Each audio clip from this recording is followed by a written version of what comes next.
Hello guys. So ito nga kagising ko lang. Kagising ko na pansin ko yung gulong ng scooter ko na yung electric scooter na flat nga siya. So pasok ko pang hapon. So time check anong oras na ba? Ano ng umaga? Alas 10. So pang hapon alas 3 yung pasok. So mga gagawa pa. So kaya tara, gawin natin para malaman nyo rin kung paano tanggalin, palitan yung ah, interior nitong scooter, electric scooter. Tapos i-check rin natin yung ng gulong, yung outer, kung may nakatusok doon para ang salpak safe na siya. Hindi na mapaplat yung yung interior, bubutas. So tara, let's go.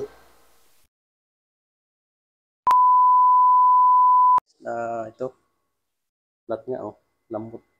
Natanggal ko na yung dalawang ito, yung nut, dalawa, kabilaan.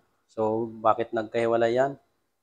Kasi ito yung sa right, ito yung sa left. So mayroong washer. Tanggalin natin yung washer din to. Panikwat. Pati natin. Bali itong pinakalak niya rin guys. Para hindi bumaba tong hindi bumaba yung spline.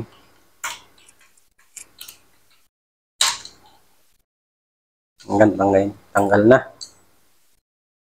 Pugutin lang pataas. Yan. Tapos mayroon pang washer dito sa loob. Spacer pala. May spacer pa.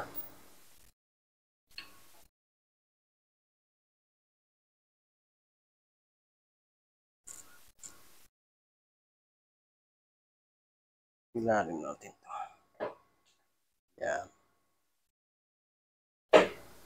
Singkatin. Ganyan.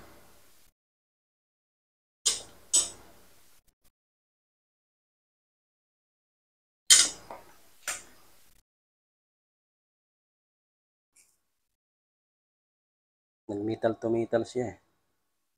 Yan. Sikwanin natin itong guys, yung outer na na gulong. Yan, yan sikwatin natin. Bali dalawang panikwat yung ginamit na dyan. Ginamit ko dito. Salitan lang yan guys. Pakasikwat ng isa, yung kabila naman. Para hindi siya babalik ulit. So yan, natanggal na natin. Iangat kunti para may labas yung interior. Medyo matigas nga lang guys. Mabilis patanggalin yung yung sa malalaki, yung mga sa mga truck saka sa four wheels. So ayan, natanggal na natin guys yung interior.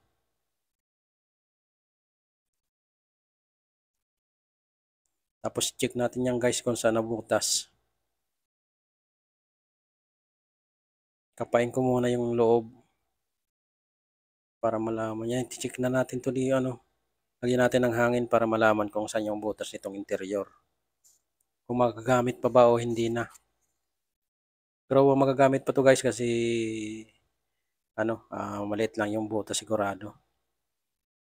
So yan, linagyan natin ng hangin tapos kinapa natin. Sana all. Nangangapa. Ayan, tapos inano natin sa tubig. Ayan, may bumula. Oh, makita niyo guys, bumula. So yan yung may butas. Pag may bumula, yan yung butas. Yan, punasan ng basahan. Tapos lalagyan natin ng tanda. Ayan, lalagyan ng tanda para pag tapal nung ng walang kasing hindi uso yung vulcanizing dito tatapalan lang. May nabili naman na pantapal para dyan. So bawasan pa rin ng hangin para mag-flat siya guys. Hindi pwedeng may hangin na lalagyan ng pantapal.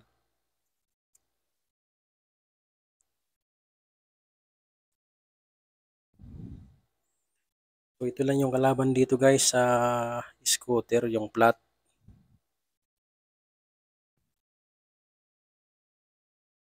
Yan, sulatan ko na yung may butas para mamaya pag pagtapal, kakabit na yung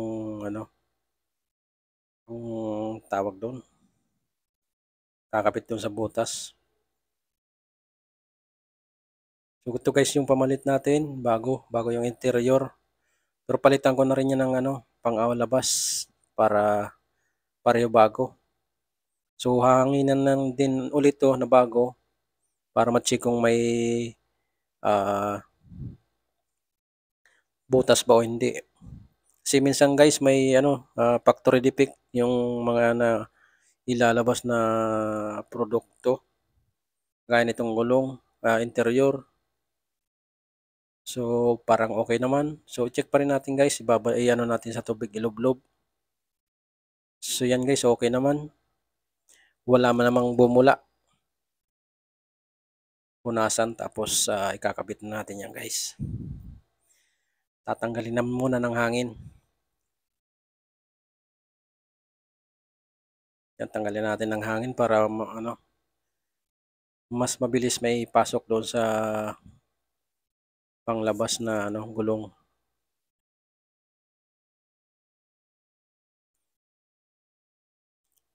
So ito yung medyo mahirap din pagpasok nito. So yan guys, bago rin yan yung panlabas outer. Lagyan muna ng petroleum jelly para mas mabilis may pasok, may saksak dito sa rim. So ganyan lang guys pagkabit at pagtanggal, pag-install ng interior. Mamaya pag ayan natin. Ito kakabit ko na yung gulong, panlabas na gulong. So mapapansin may sapin guys yung yung ng rim kasi para hindi magasgas. Sinapinan ko ng di na ginagamit na uniform. So yung may pito dapat doon nakatapat sa butas. Di ba may butas yung rim, yung dinadaan ng pito dapat doon nakatapat yan. Mahirap kasi pag hindi doon nakatapat, hindi mo na pwedeng ilalabas mo ulit. Bawasan pa natin ng hangin guys. Mahirap ipasok sa loob pag may hangin pa.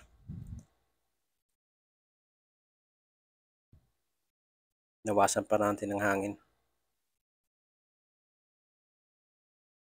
So pangalawang plot ko na, pangatlo na. So nag-order na nga rin ako ng ng solid na lang ng gulong para wala nang plat-plat. Biyahe lang ng biyahe. So ito guys, saksak na natin, ipasok na yung interior sa loob.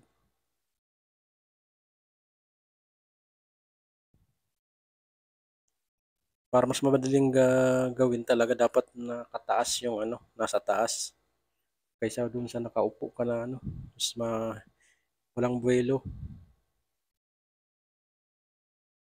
Ganyan lang pagsaksak guys ng pag-install ng interior.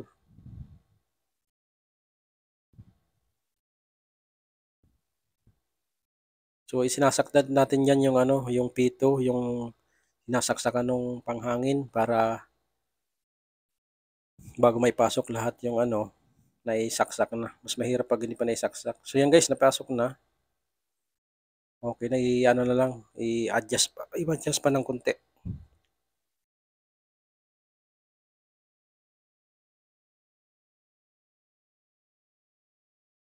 Tapos ikwatin na natin tong panlabas na gulong. Pasok na natin yung yan. Yan, sakwat lang. Bali dalawa ulit ng ginamit niyan guys. Yan, mabilis lang. Okay na. Pisil-pisilin, sana all pinisil-pisil. Para magpantay. Pisil-pisilin natin guys. Kayo na bahala kung gaano ka diin yung pisil nyo. So, hangin na natin guys.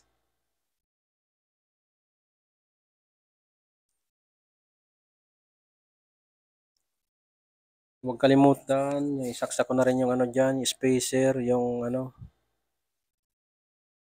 yung lock para hindi mababa yung spline saka yung nut. So, hindi pa na natin yan hinigpitan ng todo. Kasi magbabalancing pa. May balancing na tinatawag. Hindi kasi balance, maano yung ano. So, makapapansin nyo guys, hindi balance, oh. Pini-andar natin yan. Hindi balance yan. Guys, higpitin na natin yung nut.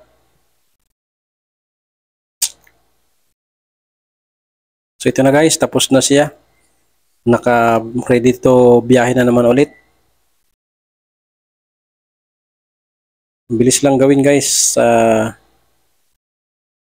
Basta alam mo yung mga technique dyan. Maraming salamat guys. See you on my next video. Pabayahin na naman ulit mamaya. Papasok ng trabaho.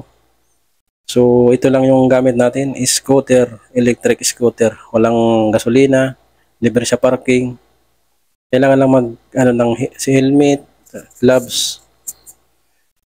Yun lang guys. Bye-bye.